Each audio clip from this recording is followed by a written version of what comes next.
I'm going to introduce our first speaker to you today. This is Scott Ridout. Scott is the president of Converge. He's a friend. He was a pastor of Sun Valley Community Church in Gilbert, Arizona, multi-site church prior to moving into this role with Converge. And he's going to come up and share from his experience just what are some takeaways when it comes to thinking through the development of leaders. So with that, come on up, Scott. Thanks. Well, it is great to be with all you guys, and I'm the guys from Minnesota and Wisconsin. I'm welcome to the warm, and glad you guys. They were the first ones in the room. Anyone else from? Yeah, a bunch of them. I just want to figure out who's in the room. How many of you are from established churches? Churches that have buildings. How's I'm going to define it? Churches that have permanent buildings. How many of you are from church plants?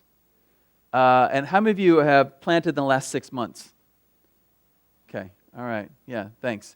It helps me to know who is in the room. Lee asked me to speak on developing leadership teams, and we're going to, just so you know, we're going to take some time and do that. Just to give you a little background, I was in a revitalization project in South Carolina. My first pastor, I was a youth pastor in a church of 16 people. Now, how do you be a youth pastor in a church of 16 people? The truth was that 4 of them were teenagers, which means the youth ministry made up 25% of the congregation. That's probably the best I ever did, all right? And that church grew from about 16 to about 250 in 5 years, and I didn't realize 16 people could make so much trouble, but it took forever to actually get through that. And then I moved to Arizona, and I was in a church plant that we met in a movie theater, and then we met in a high school, and then a junior high, and then another building. Our motto was, "We're a great church if you can find us." And that church was about 400 when I got there, and it stayed that. It plateaued for a good almost 10 years. Actually, 5-6 years into it, I became the lead pastor of the church. It actually dipped down, so they made me president. So, but then 2003, it was back up to about 400 people, and then it blew up to 1,000 that year. And then, and so I was a pastor of churches of under 400 for 12 years. And go on, guys, there's seats over here and seats over there, seats everywhere. And I was a pastor of a church over 1,000 for 15 years. So I have experience with both those things. But this idea of putting together teams and putting together leadership is just a huge issue. So today we're going to talk about team development for churches. And really we're going to talk about three things: leaders, teams, and meetings. There are different types of leaders that are out there, and we're going to kind of identify what kind of leader are you and what kind of leaders are the people around you, and we're going to figure that out because you probably figured out by now that team chemistry is a big deal, and knowing who does what and who's great at what.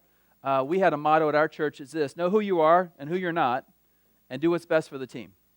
And so it wasn't about titles, it was about giftedness, it was about talent, it was about God's hand on your life. Know who you are, who you're not, and do what's best for the team. And then we're going to talk about teams and how do you create teams, how do you organize teams, what do you do with that? A leader's potential is always primarily evidenced by their inner circle, by the team they put around them. Most leaders have a team of people who are really good at things they're not good at, and we're going to talk about that. And finally, this one seems kind of strange to some people. Let's talk about meetings. Meetings are how we function, how we structure our relationships. Meetings are how we structure ministry. And if you're not structuring meetings around ministry, you're going to have problems because activity and productivity are not the same thing. And we've got to make sure we're productive in the time that we spend in those things. So let's get started. We're going to talk about leaders first. And how many solo leaders in the room? Anyone on a solo pastor kind of scenario? Okay. How many of you have a team of less than 5?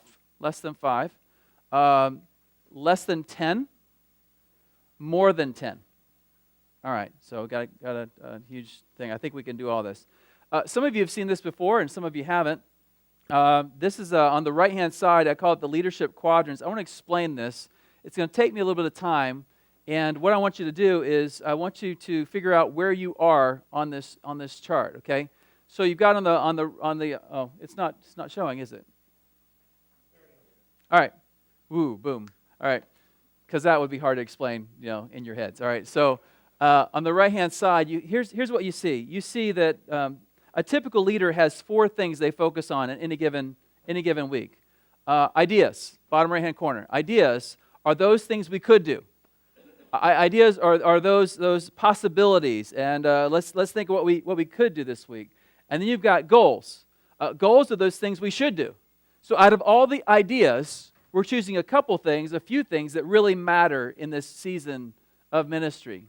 And then out of that, you've got systems, top left-hand side. You've got systems. Systems are how we organize our goals. It's how we approach them. It's how we multiply our ability. It's how we reproduce leadership. It's how we make sure to solve problems that are recurring.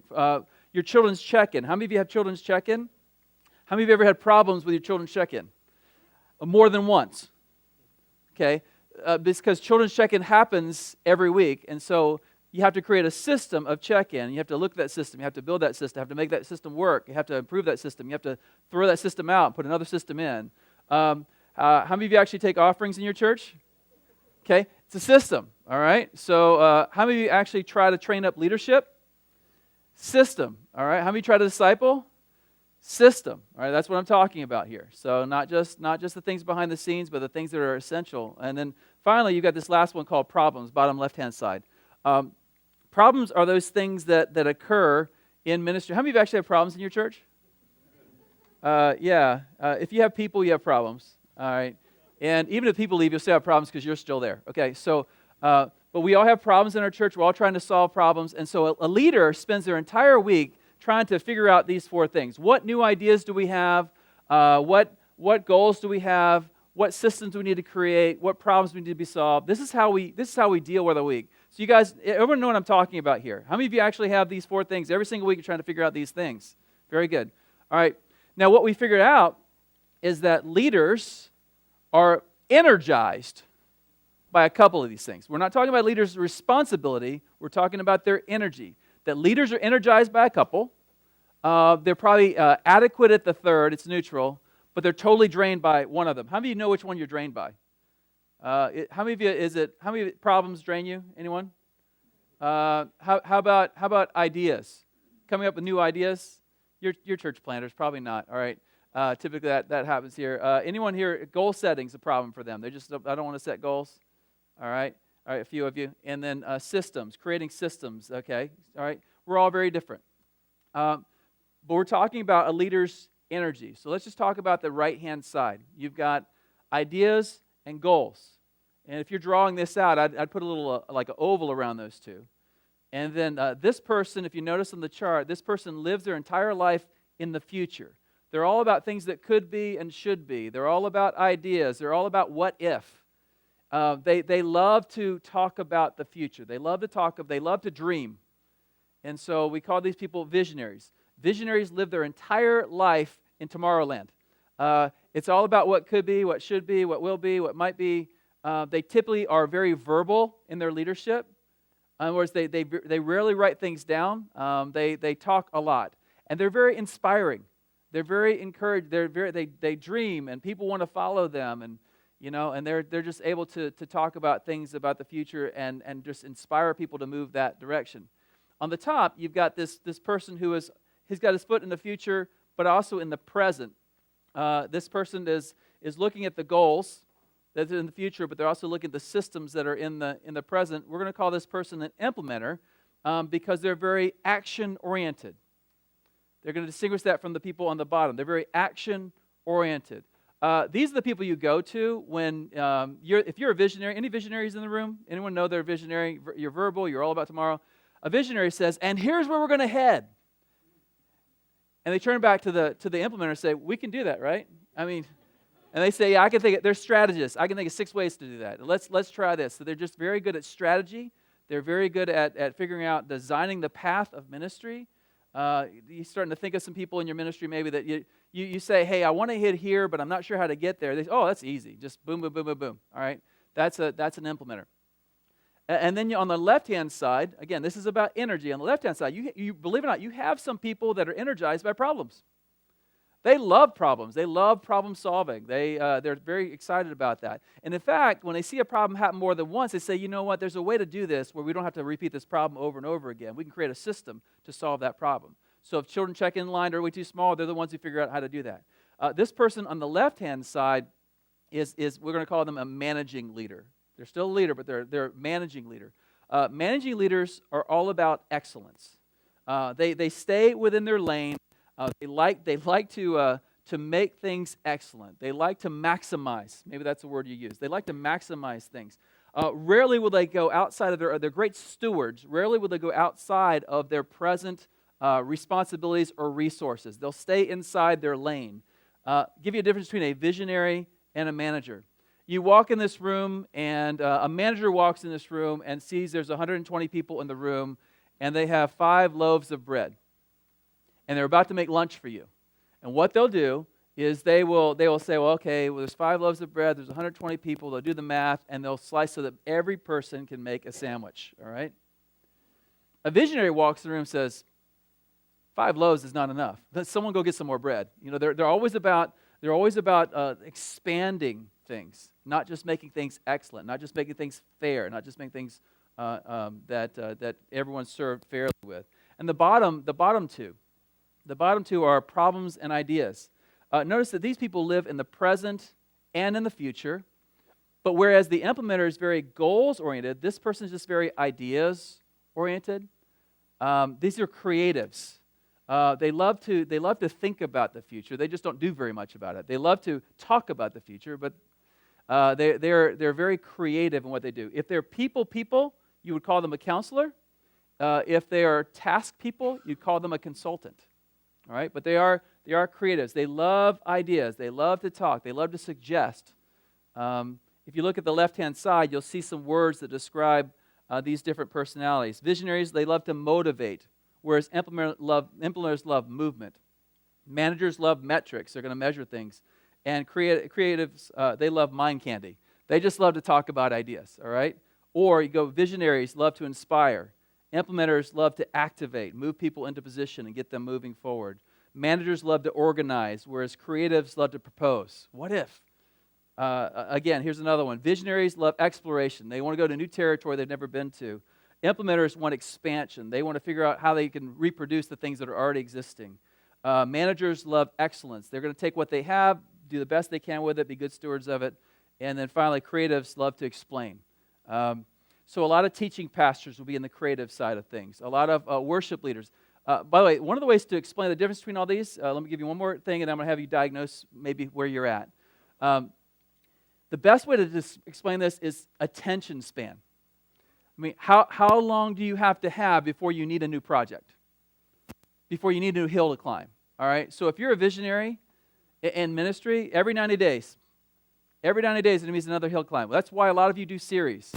It's not because you're excited about all of God's Word, but you're going to do a series because you just need a change, all right? So you do a 2-week series or a 4-week series or an 8-week series. Some of you are actually expositional, and you go through the book of Leviticus. God bless you. But you'll turn it into 17 different series because there's different movements in the book, all right? That's what you'll do. But your attention span's about 90 days. Implementer basically needs a new major project every couple years. So this is the person who will go into a church plant or an established church, and they'll run something for a couple years and get it spinning really, really well and say, is there anything else I can do? So you either have to expand their territory or give them new territory. I'm an implementer, and so in 1993, I was the youth pastor. In 95, I took over children's ministry. In 97, I took over adult ministry. And then in 98, I became the lead pastor. In 99, I became the worship pastor at the church. In 2001, I became an overseer with Converge. In 2003, we built a building, and I hired a bunch of staff to do. I gave away preaching to somebody else during the next couple years. In 2007, we were church planting at the time too. In 2007, I became the generosity director for Converge. In 2009, I started a coaching LLC. In 2011, we went multi-site. You see what I'm talking about? I got to have a new challenge every couple of years. Otherwise, it kills me. By the way, I'm in my 3rd year as president. Hello. So I'm planning to stay. All right. So, but I'm doing things differently. So attention span is about 2 years. Managers, attention span is about 20 years. All right. They don't really like change. They like things the way they are, and they'll make the most of what it is. My wife is in that manager spot, and she is a refinement genius. She looks at the details, and she's just the most consistent, steady person you will ever have. These people, the church is built on this kind of person, all right? I'll give you an example of my wife. When I get the checkbook, when I get the report from the bank about the money in the bank, and I'm off by 3 cents, you know what I say? They must be right. I just changed it by 3 cents. You know what my wife does? My wife will spend 3 hours looking for that 3 cents. And I'm thinking, you're worth more than a cent an hour. Just don't even do that. But she's got to go after it. These people are precise. They have to be about the details. They have to know things. And then finally, the last group. I lost my connection. Can you guys help me with that? Can I try it now? All right. Lee, can you help me with that? So the last group is the creatives or the consultant counselors. Let me ask you, how long is a counseling appointment? Yeah, attention is about 90 minutes. All right. In other words, every 90 minutes they need a new challenge. This is the worship guy who every week wants to change the order of service. You guys know what I'm talking about. This is the teacher that this is the Ed Stetzers of the world that are constantly more information. All right, but every 90 minutes they have to change. The good news is all these are great leaders, and they can all be in the leadership role in your church. But here's my question: I want you to turn to each other and do your best to say, "I think I'm this one." All right, just turn to your tables. I think I'm this one. All right. I want to. Before we go any farther, I want to make sure you heard what I said in the beginning. This isn't not about your responsibility. It's not about your responsibility. It's about your energy. What are you energized by? All right? Real important, because over time, what happens is when you're a church planter, you're a generalist. You have to do everything. And over time, as you develop a team, over time as you grow, you're able to hand things off. And I'm just going to tell you that you can define what a lead pastor does and doesn't do. You don't have to have society define it or history define it. You can be the leader that God created you to be and be the lead pastor. I was the lead pastor of a mega church, and I spoke maybe 10% of the time. Let that sink in. It's okay to be who God created you to be. The reason I was the lead pastor is I was there first. All right? Simple as that. All right? And so, but I had people in my team that were both more gifted and more energized by certain things, and I was able to give those things away. So don't let the stereotypical thought. Now, you have to have some leadership ability to be lead pastor. You have to have some communication, and you have to figure out, But so the way we did it is that Chad Moore was my teaching pastor, and then I gave him the title the co-lead pastor. But he talked to the crowd, and I built the core. And so the team worked for me, and the crowd listened to him, and it worked out real well for us for a number of years. Now he's the lead pastor at the old church, and it's almost doubled in size since I left 3 years ago, which means I should have left earlier. All right, so but here's so I just want you to think through, your own giftedness. Let me stop and ask. Let me stop and ask. Are there any questions about this grid that you need some clarification on? This is about your energy. All right, any questions about it? It can be a really good tool for you. So yes, sir. Do you feel that you have to have, in some form of leadership, all four of those areas in order to have an effective team on your team? Yeah, the answer is no. You don't have to have it on the team. No, but there are a couple of them that are really important. Having a visionary and an implementer are huge in leadership.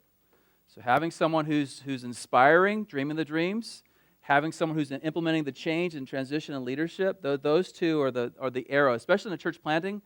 You got to have those two at the highest levels of leadership, the implementer and the visionary. What you'll find is that, for some reason I'm off again, Gabe. So what you'll find is that is that in a lot of churches you'll have these visionary leaders, and they think to themselves, I need to have stability. And so they will get a bunch of staff who are managers, or perhaps board members who are managers. And here's what I want to tell you about the design of this thing. Where there isn't contact, there's conflict. There's misunderstanding. And so if you have visionaries work with managers, visionaries think vision is verbal, all right? And so they'll try to inspire you with their words. managers look at them and say, hello, the word's visionary. It has to be seen, okay? If it's not written down, it doesn't exist. It's vision is experience. Vision is visual. It's not verbal. And so all of us, visionaries out there will say, man, I don't understand. I was so compelling. I was so amazing. I was so clear, and they still don't get it. And that's what a visionary thinks. And the manager says, but if it's not written down, it doesn't exist. It's not written down. You just talked about it one time. Do you really think you're that, come on now. Do you really think you're that compelling? You're not. In fact, we get lost sometimes. You're all over dancing over here in your words, and we're just trying to think, just tell us, land the plane. Just land the plane, Tell us what to do. So you just got to figure out those kind of things. So the answer is no, but those two are really, really important. What happens a lot in churches is that you have visionary leaders. They say, I need stability. And so they take, I need stability, so I hire managers and I make my board managers. And now the board wants to be all about what I already have, what I already know, what we already do, and they hold on to the past rather than embracing the future. And the visionary gets frustrated because the board, they always feel like their board is holding them back. Make sense? And so what you need is that implementer. So what large churches do, they have the advantage of having some money. They hire an executive pastor who kind of bridges the gap between the managers and they're the implementers and the visionary. So that's what they do. Any questions? Any other questions about this chart? How can a counselor be a bridge between a visionary and a manager? Yeah, great question. Well, because counselors are conceptual, and so they're able to. So let me back up. When it comes to managers, an expert is anyone not from your church. All right. So yeah, they're experiential. So what you try to do they're like professional witnesses. These consultants or counselors, they're professional witnesses, if you will. There's two things you do with managers to help them dream a future. One is that you bring in an outside witness. Second thing that you would do is you would help them experience it by go send them to this place. For example, in my church, they voted about 11-1 not to multi-site in 2009, 2010. I was the one that said yes, and everyone else said no. I didn't give up, though. So what I did is I had a friend down the street who was, we were trying to figure out how to, we were at a place where we maxed out our campus. We couldn't do anything more. And it's like, is this the end? Are we going to stop here? And we were planting churches already, but we were still full. So I had a friend who had a church, and I brought my team to the church because he was transitioning as a pastor. I said, do me a favor, can I just borrow your church? So he said, okay. And his name was Kelly Carr, and I said, this is my friend Kelly. And so I took my board and my staff, and this is my friend Kelly, and he's transitioning. This church building's for sale. Now let's just assume they gave it to us. Let's do an experiment. Let's just play. And assume they gave it to us. And so how would we do this? How would we become a multi-site? And so the staff and the board spent the entire morning looking at the facility, figuring out where would children's be, where would students be, the service, where would parking be, if we built another building, where would it be? It was 10 acres of land, plenty of room, And by noon, I had them figure out all these different things, and we got together, and the board came to me and said, we could do this. This is possible, because they experienced it. They experienced it. Managers have to experience something. You have to get them to the place where they're actually seeing things in order to believe. They're from Missouri. See things. Sorry, Chris. See things to believe it. So does that make sense, guys? I need the iPad back because I have to move forward. If it's not going to work, it's okay because that's the one drawing I need to be on the screen. Everything else we can go with. Except the managers in the room won't like it because they can't see it. So, thanks. So here's 3 things you need to do with this chart we just had. The first is this: place yourself. Place yourself on the chart. Where are you? The second thing is to plot your team on the chart. If you have a team, where would they be? In fact, you might want to just take that picture and just go with them and say, hey, by the way, there is a Whiteboard Leadership. You guys familiar with Whiteboard Leadership? There's a Whiteboard Leadership video. It's a YouTube channel. It's a Converge YouTube channel. It's called Whiteboard Leadership, and there's one called Leadership Quadrants or Leadership Strengths. And you just go there. You can just play it for your team, and you don't have to explain it. I'll explain it for you from that video. So plot your team. Ask them where they're at. And then finally, plug your holes. Plug your holes. So If you are a visionary, you need an implementer. Just know what you said before. You got to have that. You got to have that person you can turn around and say, "We can do that, right?" If you're an implementer, little different thing. You probably don't get a visionary to come in and partner with you. You probably try to find vision from others, from a coach or from others who are ahead of you. Use an organization to help you do that. If you're a manager, well, let me give you instructions for each one of these. If you are a visionary, build the team to fulfill the dream. All right. If you're a visionary, build the team to fulfill the dream, because you'll wax eloquent about it, but someone's got to actually go and activate and move forward. So you want that implementer. If you're an implementer, tell them why before how. Implementers are brilliant at the how of ministry. They're brilliant at the strategy, but they're not real motivational at times. And so you've got to tell them why. Make sure you're talking about why, how it's going to help people meet, know, and follow Jesus, how it's going to change the community, how it's going to impact the world, how it's going to reach the gospel, reach the world with the gospel of Jesus. If you're a manager, I'm going to just tell you to dream bigger dreams. Dream bigger dreams. And this is a challenge for all of us. But when I talk about dream bigger dreams, listen, we're more than just stewards of what we have. We're supposed to reach the world with the gospel. We're supposed to make disciples of all nations. And if all we feel like we're responsible for is the 25 or 50 or 100 or 200 or even 500 people in our church, we're making a mistake. We don't just exist for this generation. We exist for the next generation and the next generation and the next generation. We've got to make sure that we're doing that. And finally, creatives, choose a destination and land the plane. It's great that you talk concepts, but if you're actually in the leadership role, it's not just about having good ideas out there. You've actually got to make decisions. You've actually got to decide on targets. You actually have to move forward. You can't just talk about things. You've got to lead. If you're a constant, I'll give you an example. If you're a teacher, if you teach on Sunday morning, how many people teach on Sunday morning? And some of you, if you are a creative, if you're a consultant, counselor type of person, you're probably brilliant. You're welcome. You're probably brilliant, but people are still waiting. Okay, I get that, but what are we supposed to do with that? Where are we supposed to go with that? What's the action step for that? It's not just about parsing the verbs or explaining the Word of God. It's about saying, and as a community of believers, here's where we're headed. Here's what we're all going to do with this, and here's what we're individually going to do with this. You've got to land the plane, choose a destination and land the plane, and answer those kind of questions. All right. Let me go back a couple things. When you got team members that are these different personalities, I want a couple cautions. Number one, just because they're good on one level of leadership doesn't mean they're going to be good at the next level. There's a different set of skills. Different levels of leadership require different skills. For example, what skill set do you have to lead one person? Someone tell me, what skill set do you have to lead one person? Okay, so yeah, personal relationship. All right, what else? A little bit of coaching, yeah. Okay, well, how about 10 people? What changes? You got some organization, you have some group dynamics, you're going to have some problem people, there's going to be some talkers in the room. If you ever led a small group, there's always a talker that talks too much. There's always a person that never talks at all. There's always the husband that's sitting there because his wife dragged him there. I mean, you've got all this dynamics you have to work through, all right? How about 100 people? Now what do you have to do?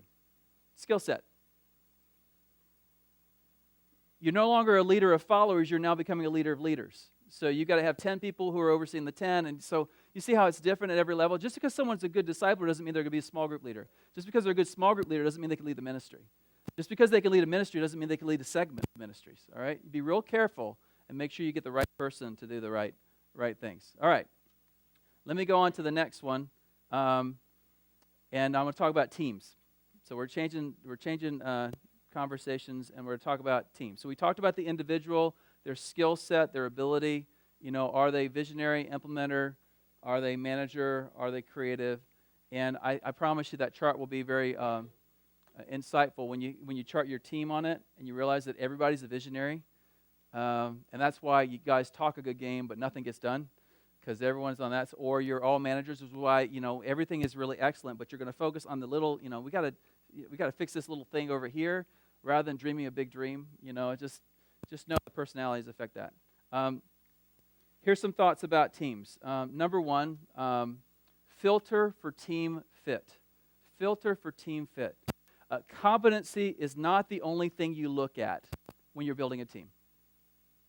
Someone could be a great communicator, someone could be a great team organizer, someone could be a great at solving problems, but it's only one of 4 things I would encourage you to think about in your team. The first, obviously, is character. That you want this person to be a person of great character. Their walk with Jesus is solid. How many of you actually, I had in church planting, I had people who were phenomenal. I had Pink's guitarist on my team, which is really nice to have. His name's Sebastian, really great guy, until he started sleeping with some women in the church. That was problematic, all right? So character matters, all right? Competency does matter. Their skill set does matter. Do they have the skill and abilities to accomplish the thing you're trying to get them to do? Third, chemistry. Chemistry. Chemistry is, do we like each other? Chemistry is, does their team like them? If you don't have chemistry, it's probably the one thing that teams neglect that is huge. We are doing a lot of hiring at Converge right now, and we'll do a lot of we do the competency stuff over email and Zoom calls and stuff like that. But we always get the candidate in and make them meet with the team to see how they react. We always get them out of their comfort zone. I used to take people to go play golf who didn't play golf because I wanted to see their character. Because when they stomp the ball into the hole, it's just kind of okay. That's anger problem, So, but chemistry. And so, what I'll ask my team after someone comes in and says, okay, so if you had a free Friday night, would you go out with that guy? Would you go hang out? Would you guys go on vacation together? Because if they wouldn't, I'm not gonna hire them at the highest levels. I'm gonna ask their team, is this a chemistry fit? And finally, the fourth one is culture. Culture. When we're creating a team, whether you realize it or not, you have a culture at your church. There's a certain priorities at your church. Do you agree? There's certain ways that you do things. There's certain philosophies that you have at your church. The way that one church makes disciples and the way that another church makes disciples can be completely different. And if philosophically you're not on the same page, then there's a problem. If doctrinally you're not on the same page, there's a problem. All right.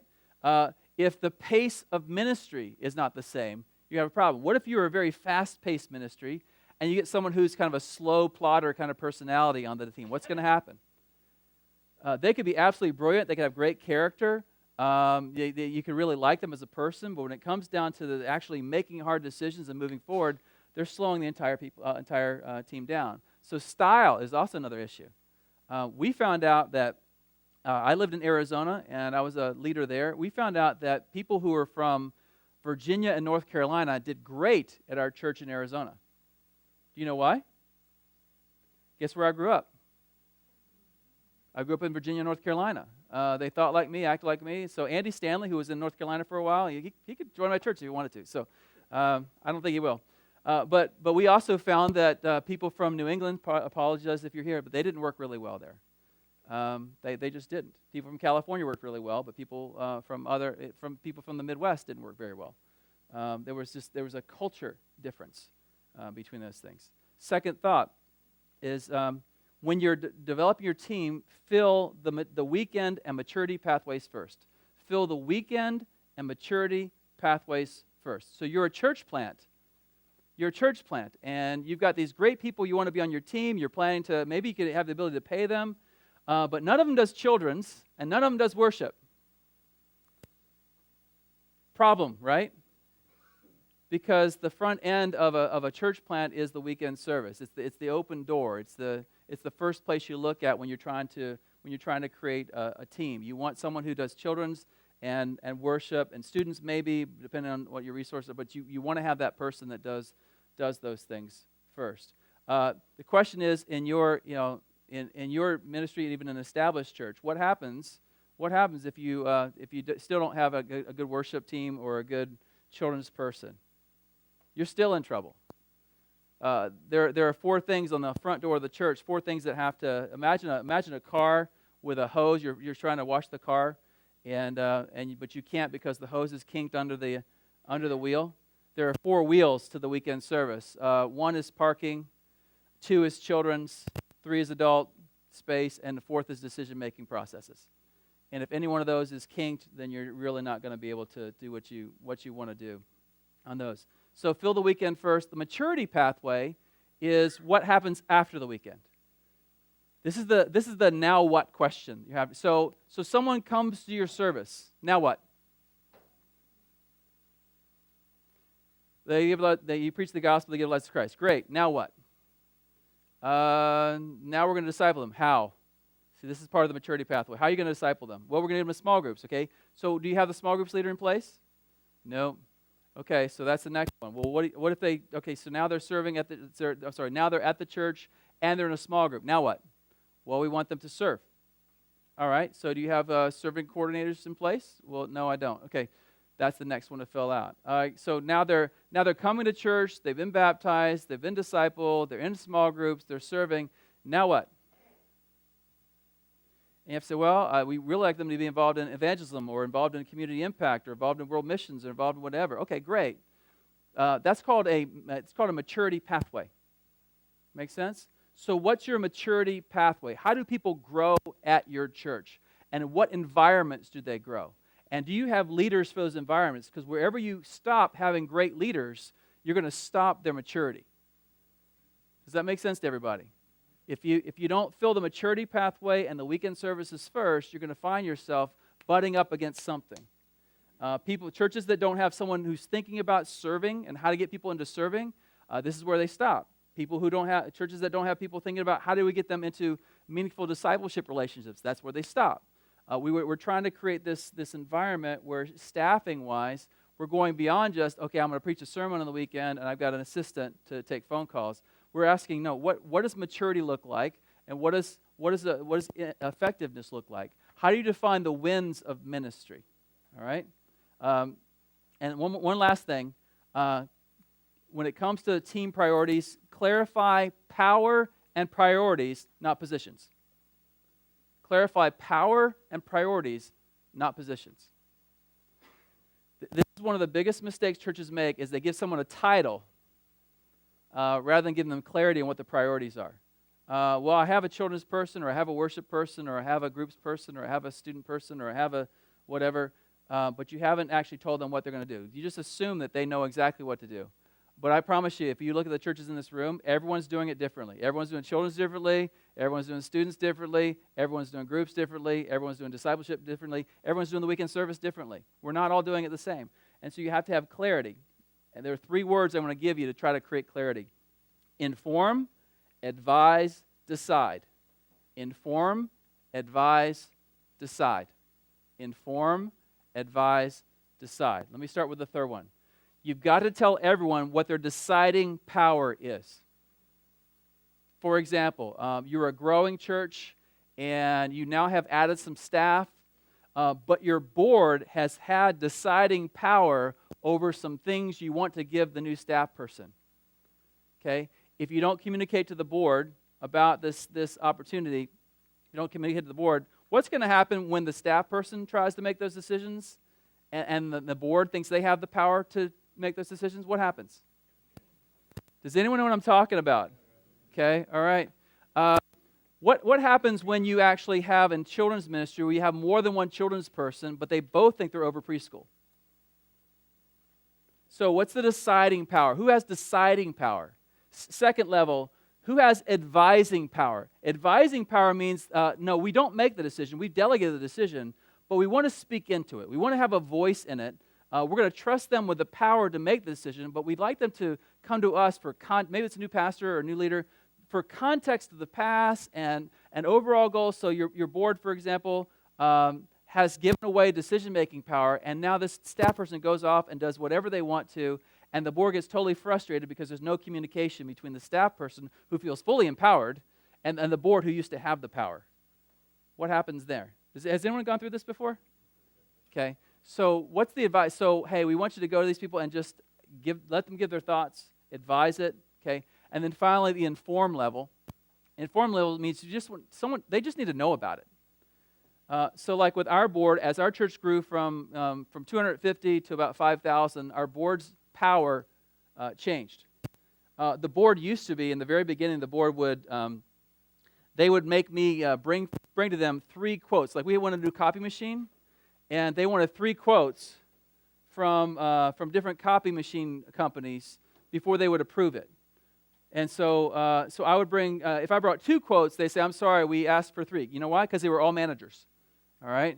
It was all about the quality control. It was all about, so they asked for 3. No, I said 3 quotes. And by the way, they also had this rule that we couldn't actually make changes that month. And so the first time something came up, they would talk about it, and they would pray about it for a month, and the next month they'd make the decision, which was okay when you're small and not growing. But when we went from 400 to 800 in a summer, and we didn't meet in July, and so I didn't have an assistant. And I went to them in June, second week of June, and said, "Can I get an assistant?" They said, "Well, we'll talk about it at the board meeting in August. You know, it's June, all right." And so in August they talked about it, and in September they voted on it. And so I went 3 months without an assistant, and so the church was scrambling because our structures, our policies were bad. Decide, inform, advise, decide. So who has inform power? Who has advise power? Who has decide power? Does that make sense? Let me stop there. Those 3 things in team priorities: filter for fit, fill the weekend and maturity pathway first, and clarify powers and priorities, not positions. Talk at your tables. Which one of these makes the most sense to you, or fits your situation most right now? Go ahead and talk about it at your tables. All right. Any questions about that first part? We're still on teams. We're going to do one more thing on teams, but any questions about the things we just talked about? Any thoughts on that? We're going to go to meetings in just a minute, which you might not think it's important, but it's really important. All right. Any questions about that? About teams? Okay. Let me give you one more concept that is kind of it's a newer concept, but it's really important to understand. We've changed as a society. The way we do things and what's important, how we organize our teams has changed. And let me give you the old way of doing things in church.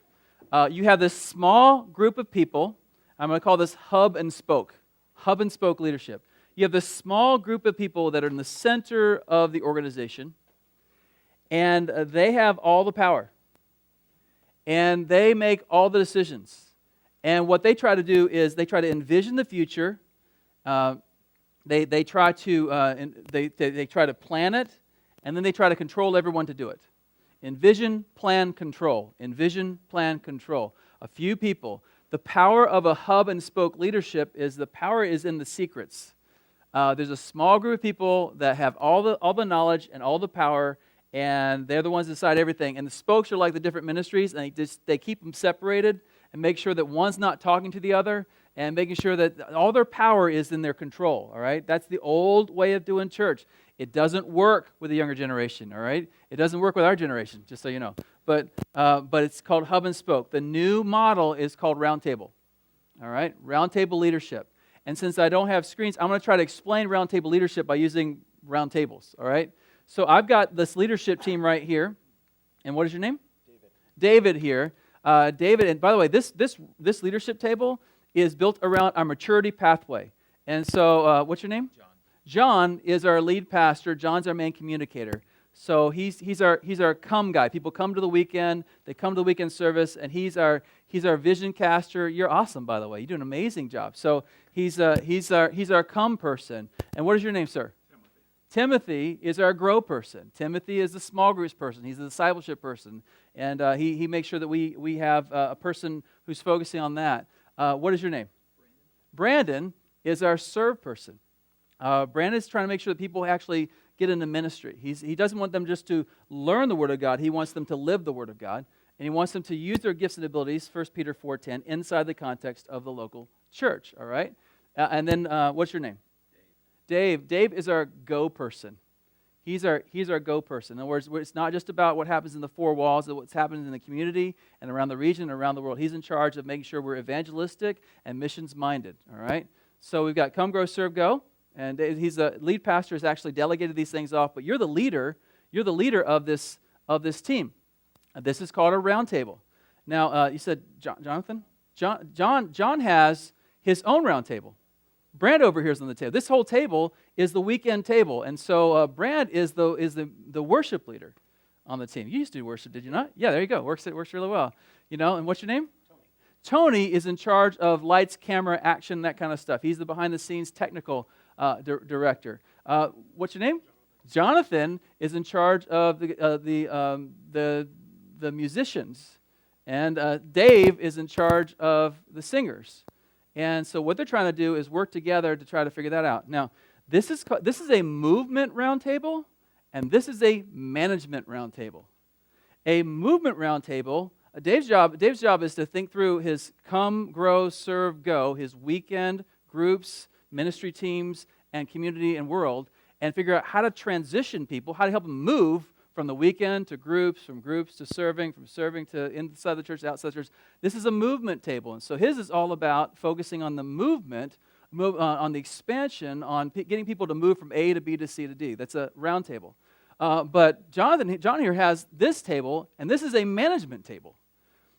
People aren't moving from the weekend service from tech to musicians to singers. All right, they're working together. This is an excellence table. This is all about making sure that what we do is the best it can possibly be. It's not about movement. It's John's responsibility to make sure this team thinks through how do they move from the weekend to this group. And so this table is all about the transitions from one to the next. And this table is all about making sure it's excellent. Now, let's just imagine that John here actually leaves. He's not on our team anymore. God calls him away to something else. How do we replace him? What do we do? Well, the good news is there's 4 other people at the table that know exactly what he did because they met regularly. All right? They know what he did. There's also 4 people at this table who know what he did. The first question we try to say is there someone from this team or someone from this team that can actually take his place? And that's how we solve the problems of free agency versus farm systems. We're creating a farm system. We're having people who are already on the team, who already understand the culture, who are already inside, who have competencies in the area, and now we can, if he goes, we've got someone to replace him. By the way, actually Dave here has a team because he's in charge of all the singers, right? So what if Dave leaves? Well, we got these singers. Maybe one of them can actually take his place. Or Jonathan, one of the musicians, maybe someone could take his place. So we've got this automatic way to move forward. Inside, it doesn't mess up the culture. People feel good about it. Now, here's the one thing about it. If the culture that John created was not a good culture, you don't hire from inside, all right? When you like the culture, you hire from inside. When you're trying to change the culture, you hire from outside. Make sense? All right? But you created these round tables where there's a natural way for leadership to raise up to the next level. Does everyone know what I'm talking about? Does this make sense? So round tables, I promise you, round tables is discipleship. Round tables is a way to create leadership pipelines. Round tables is a way to avoid free agency and stay in your farm system. We've got to figure out how to do this in church. We had, at Sun Valley, in certain areas, we had levels that were 5, 6, 7 round tables deep. So when someone stepped out, someone could just step into their place. It's the easiest way to do things is to do that. Round tables eliminate silos because everyone's communicating. They eliminate competing systems because everyone has responsibility. They eliminate sideways energy because we're all focusing on what we're supposed to do. They foster communication, collaboration, and cross-training, and they facilitate farm systems and fishing pools for leadership. All right. So I'm going to encourage you to go the way of round tables. One more thought about teams. How many of you actually have people who come from your church to your church from another church? And how many of you ever say, listen, I was an elder at my old church, and if you need me to serve as an elder, I'd be glad to do that.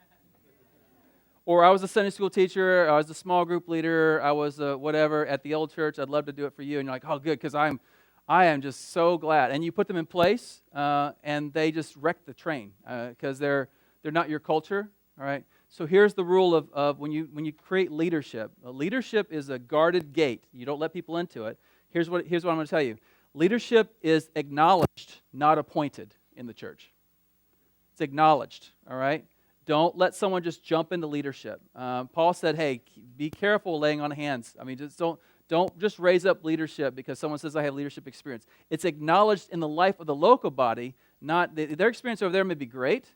I'm in my church, and I got great news for you. Last year, they allowed me to be a greeter at Easter time. I led a mega church, and my church, because they believe this, allowed me to be a greeter last year. This year, they actually interviewed me to lead a small group. They came to my home. They interviewed my wife and I. They looked at our house, made sure it was safe for kids, make sure they did background checks on us, they did everything. I've now been allowed to be a small group leader at my church. I love it. I absolutely love it. They're not appointing leadership. They're acknowledging it. They're saying, no. You live your life in front of us. It's the healthiest way to raise up leadership. If you can avoid free agency, you try to, and sometimes you can't. All right. Last conversation is on meetings. And let me give you 3 thoughts about meetings, and then we'll have a little discussion on it, and I'll give you 5 different types of meetings. Thought number 1, meetings are how we organize ministry priorities. Meetings are how we organize ministry priorities. We don't have meetings and committees and those things just to give people be active. We have them to be productive, all right? So are the meetings that you have right now, are they productive? Are they moving you toward the goal of helping people meet, know, follow Jesus, making disciples of all nations, reaching the world of the gospel, whatever? Are they productive in moving you forward? But it's how we organize. It's probably because we're not organizing ministry priorities if they're not. Second, meetings are how we communicate and coordinate. Meetings are how we communicate and coordinate it. And then finally, meetings are designed around evaluation, accountability, and action. Evaluation, accountability, and action. All right? So those are just overviews of what meetings are supposed to do. By the way, have you ever seen the types of animals out there? You know what you call a group of rhinoceros, right? It's called a crash. Pretty cool. You know what you call a group of horses, right? It's a herd. All right? You know what you call a group of vultures, right? Committee. Committee of vultures. All right. So just so you know. All right. So let me give you 5 different types of meetings. First is the weekly meeting. Some of you say, well, we're a small church, we don't need weekly meetings. Yes, you do. Yes, you do. Where you lack structure, you always add discipline. Where you lack discipline, you always add structure. Excuse me. Where you lack discipline, you've got to be disciplined to meet every week. Some of you are visionaries especially, and you guys who are down there at the creative side, yeah, you got to have structures. The good news about creatives is you could have a 90-minute meeting. You can stay focused for 90 minutes. Remember the attention span? You just put it in your schedule and stay focused on it. There's a weekly meeting. Weekly meetings are 2 types. There's check-in meetings and evaluation meetings. Check-in meetings and evaluation meetings. So my staff this morning had a check-in meeting. We met at 9:45. We pray every morning from 9:45 to 10. And the check-in meeting is just to make sure everyone's doing good. We pray from 9:45 to 10, and then we go through what I call a big rocks exercise, where we just go around the table and say, what are the 2 or 3 things that are going to move us forward as a ministry that you're involved in this week? And so one person said, Lee said, I've got Exponential. I'm going to be in Washington, D.C. later on this week. So I talked about what I'm doing there, and others, assistants talked about, hey, I'm doing finalization of some events coming up, Reach Conference in June and other things like that. We walked around and just shared in 10 seconds what are the 2 or 3 things we're doing that are going to move us forward. It allows me to hear what everyone's doing. It allows me, it's a check-in. I can also see everyone's face and make sure everyone's doing good. Are we all right? You know, and it's okay, guys, go. The second kind is evaluation meetings. Evaluation meetings, here's the rule. If something meets weekly, it gets evaluated weekly. If it meets monthly, it gets evaluated monthly. So if you're doing a weekend service every weekend, there should be an evaluation of the weekend service every week. Doesn't have to be a giant one, but it should be evaluated. Who evaluated the guest service experience, the children's ministry, the flow of service, the parking lot. I mean, if you're meeting weekly, you should evaluate weekly. This allows for a few things. Number 1, it allows for incremental adjustments instead of major changes. So we can make little changes week after week. We'll just get better over time. Second, it trains your leadership in mid-course correction. In other words, they're used to actually being evaluated. They're used to making changes, and which is really good. And third, it minimizes resistance and develops resilience and risk tolerance. It minimizes resistance and develops resilience and risk tolerance. So here's what I'm going to tell you to do real quick. I would suggest the easiest way to do this kind of weekly meeting is just to come up with 4 questions that define success of whatever event you're doing. Just come up with 4 questions. If it's an outreach, one of the questions should be, were non-Christians present? Because if you're evaluating an outreach, and one of the questions were non-Christians present, guess what? It's probably not an outreach, it's more like a fellowship. All right? On the weekend service, here are our questions. Was Christ central? Was Christ central to the conversation? Were vision and values on display? In other words, do people know not just what, does people know about our church, more about our church, what our vision is, what our values are, where we're headed, what we're trying to accomplish? Third, what were the distractions? Babies crying, technology not working. Can't imagine technology not working, but technology not working, what were the distractions? And then finally, were people challenged to take a step? Were they challenged to take a step? The reason I had that, because we had a visionary speaking, and visionaries love to be up there and be, and same thing with creatives, they love to just dance, but I'm like, no, we need to land the plane. What do we want people to do? Are they praying with their spouse? Are they getting involved in a small group? Are they signing up for a mission trip? Are they going to go invite a neighbor to the church? How are they challenged to take a step? Those were our 4 questions, and so I'd encourage you to come up with 4 questions for your weekly events. The second type of event is the monthly meeting. Monthly meeting, second time. Monthly meetings, the purpose of them is training. Training. I don't care how small or how big your team is, we can all get better at leadership. This is a leadership training event. The size of the group is irrelevant because everybody, including you and me, we all need training. The attendees to this event are whoever wants to come, but it should all leaders, responsible parties, maybe some high-level volunteers, but definitely staff, all staff, come to this leadership meeting. It has 4 parts to it. There's a spiritual part where you're praying together, studying the Word together. There is a relational part. Maybe you have a meal together. Maybe you just enjoy each other. Maybe you celebrate what God's doing in your lives. You talk about family. There's an educational part where they're learning some sort of leadership skill. And finally, there's a missional part where you're talking about how you're accomplishing the mission together. Spiritual, relational, educational, missional. By the way, in Converge, we have this thing called LEAD teams. LEAD stands for Learn, Encourage, Achieve, and Dream. Guess what? Same thing, all right? Learn, encourage, same thing. This is what you do at those meetings. But if you're missing any one of those, if you're missing the spiritual, it feels like a business meeting. If you're missing the relational side, you feel like there's no connection there, and it's all about what you want from them, not for them.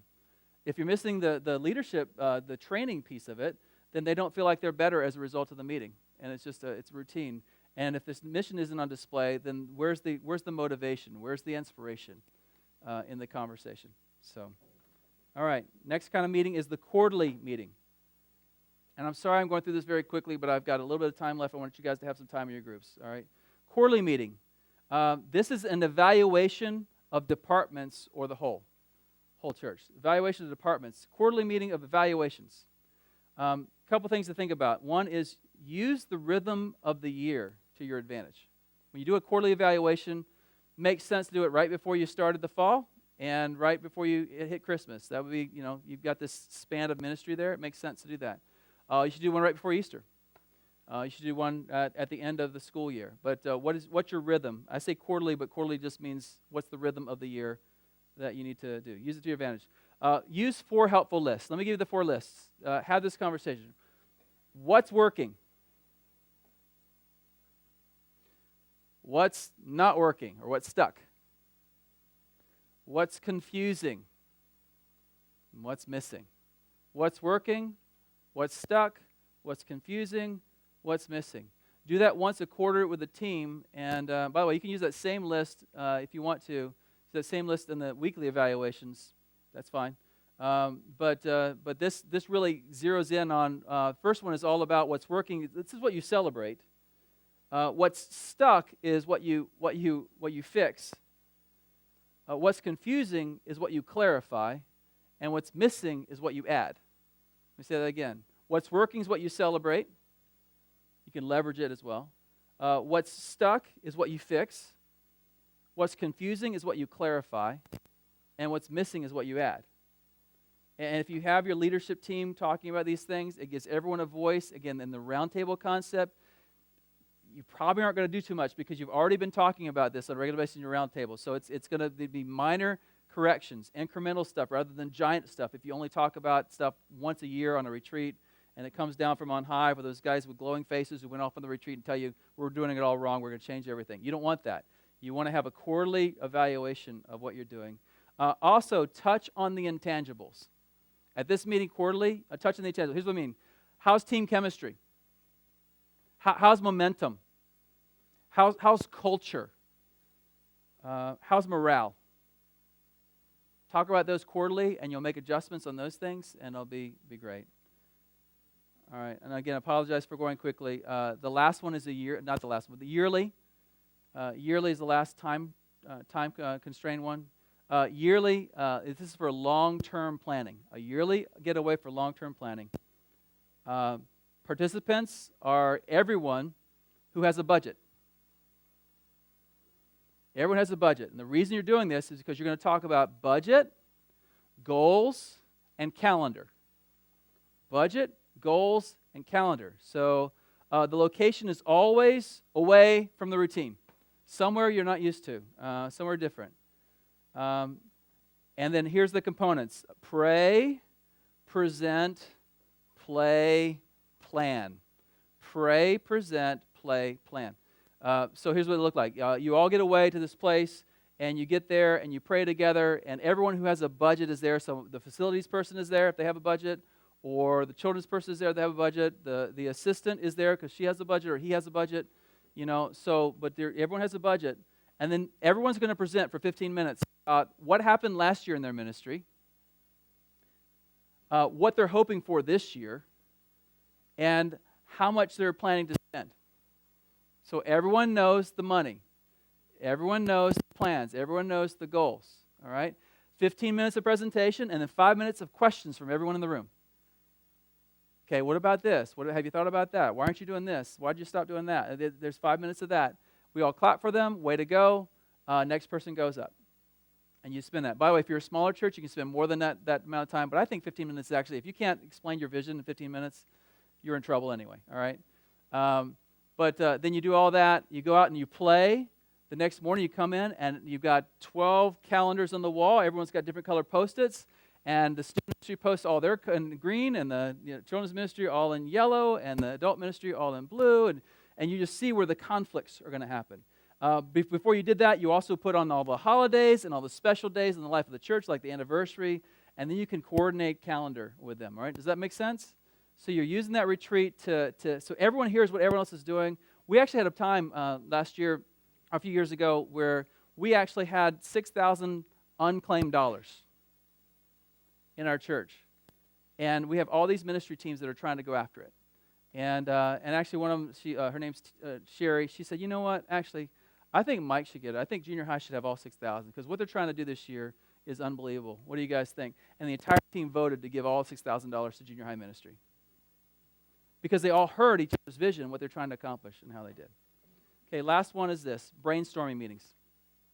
Brainstorming meetings. This is a special type. How often do you do this? As often as you need it. So there's sermon brainstorming, and there's event brainstorming, and there's, all just other kinds of brainstorming.